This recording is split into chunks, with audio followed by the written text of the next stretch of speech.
Hi everyone, thanks for tuning in. I want to talk about the 7 habits of highly effective people. 7 habits of highly effective people. A lot of people out there that accumulate wealth, riches, successful in their career, field. This book said that they got 7 habits of highly effective people. And I want to talk about the 7 habits of highly effective people. The first one is being proactive. The second one, begin with the end in mind. The third one, put first thing first. The fourth one is think win-win. Fifth, seek first to understand, then to be understood. Six, synergize. Seven, sharpen the saw. The seven habit paradigm. The book talk about be productive. A lot of successful people are productive. They take action, and that it definitely gotta take action. No one come to someone if they sit in the couch like a couch potato and doesn't take action. So taking action is a great asset to accumulate wealth. The principle of personal vision. I know of no more encouragement fact than the unquestionable ability of man to elevate his life by conscious endeavor. Henry David Theodore.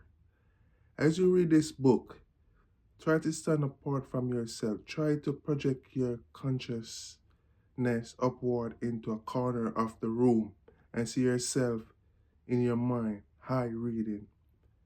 Can you look at yourself almost as though you were someone else? No, try something else. Think about the mood you are now in. Can you identify it?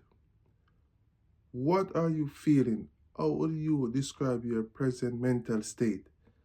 Now think for a minute about how your mind is working. It is quick and alert.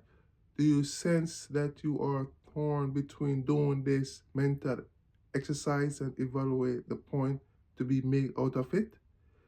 The ability to do what you just did is uniquely human. Animals do not possess this ability. We call it self-awareness, or the ability to think about your very thought process. This is the reason why man is dominant over all things in the world, and why we can be significant advance from generation to generation. This is why we can evaluate and learn from others' experience as well as our own. It's also why we can break our habits. We are not our feeling. We are not our moods. We are not even our thoughts. The very fact that we can think about these things separate us from the animal world.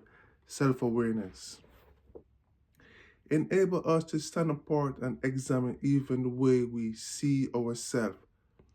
Self-paradigm, the most fundamental program of effectiveness. It affects not only the attitudes and behavior, but also how we see people. It becomes our map of the basic nature of mankind. In fact, until we take how we see ourselves and how we see others into account, we will be unable to understand how others see and feel about themselves and their world, unaware. We will project our intention on their behavior and call ourselves objective. This significantly limits our personal potential and our ability to relate to others as well. But because of the unique human capacity of self-awareness, we can examine our paradigm to determine whether they are really reality or principle based, or if they are a function of condition and conditions. The social mirror. If only vision we have of ourselves comes from social mirror, from the current social paradigm, and from opinion, perception, and the paradigms of people around us, Our view of ourselves is like the reflection in a crazy mirror room at the carnival. You are never on time. Why cannot you ever keep things in order? You must be a artist. You eat like a horse. I cannot believe you won. This is so simple. Why cannot you understand? These visions are disjoint and out of proportion. They are often more projections than reflection, projecting the concern and character weaknesses of people giving the input rather than accurately reflecting what we are. The reflection of the current social paradigm tells us we are largely determined by conditioning and conditions. While we have acknowledged the tremendous power of conditioning in our life, to say that we are determined by it, that we have no control over that influence, creates quite a different map. There are actually three social maps, three theories of determination, wisely accepted independently or in combination, to explain the nature of man. Genetic determinism basically says our grandparents did it to you. That is why you have such a temper. Your grandparents had short tempers, and it's in our DNA. It just goes through the generations and you're inheriting it. In addition, you are Irish, and that is the nature of Irish people. Psychic determinism basically say your parents did it to you. Your upbringing, your childhood experience essentially laid out your personal tendencies and your character structure. That is why you are afraid to be in front of a group. It is why your parents brought you up. You feel terrible, guilty if you make a mistake because you remember deep inside emotion scripting when you were very vulnerable and tender and dependent. You remember the emotional punishment, the rejection, the comparison with somebody else when you didn't perform as well as expected. Environmental determinism basically says your boss is doing it to you, or your spouse, or that battery teenager, or your economic situation or emotional policy. Someone or something in your environment is responsible for your situation. Each of these maps is based on the stimulus response theory we most often think of the connection with Pulver experiment with dogs. The basic idea is that we are conditioned to respond in a particular way to a particular stimulus. This is a diagram, the stimulus and response. It said that, how accurately and fundamental do these determinism maps describe the theory? How clearly do these mirrors reflect the true nature of men? Do they become self-fulfilling prophecy? Are they based on principle we can validate within ourselves? Between stimulus and response, in answer to these questions, let's share with you the Catholic story of Victor Frankly. Frankly was a determinist raised in the tradition of Freudian psychology, which postulate that whatever happened to you as a child shape your character and personality and basically govern your whole life. The limit on parameters of your life are set and basically you cannot do much about it. Frankly, was also a psychiatrist and a Jew.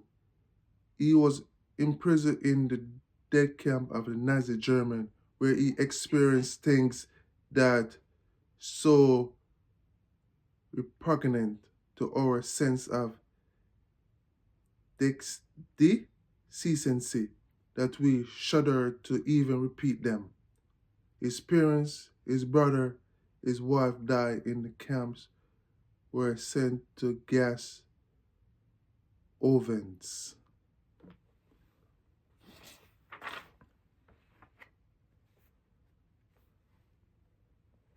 And pro- proactivity defined. Proactivity defined.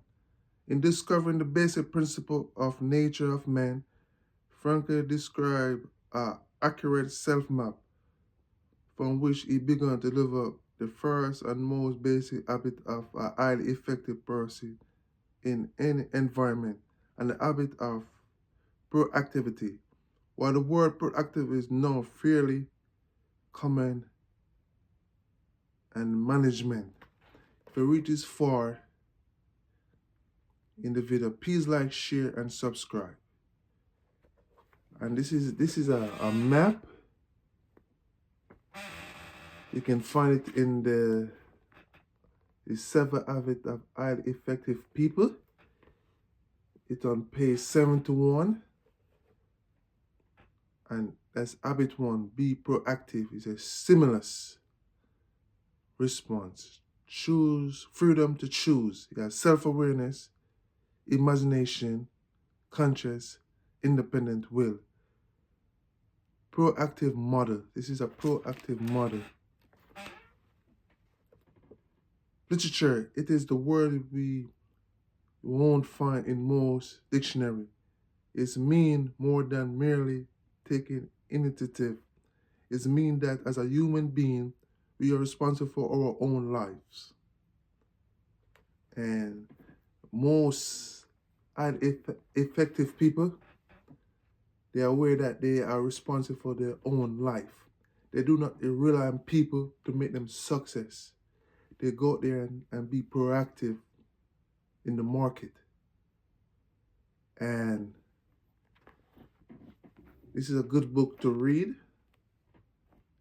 7 Habits of Highly Effective People. And please like, share, and subscribe. Take care.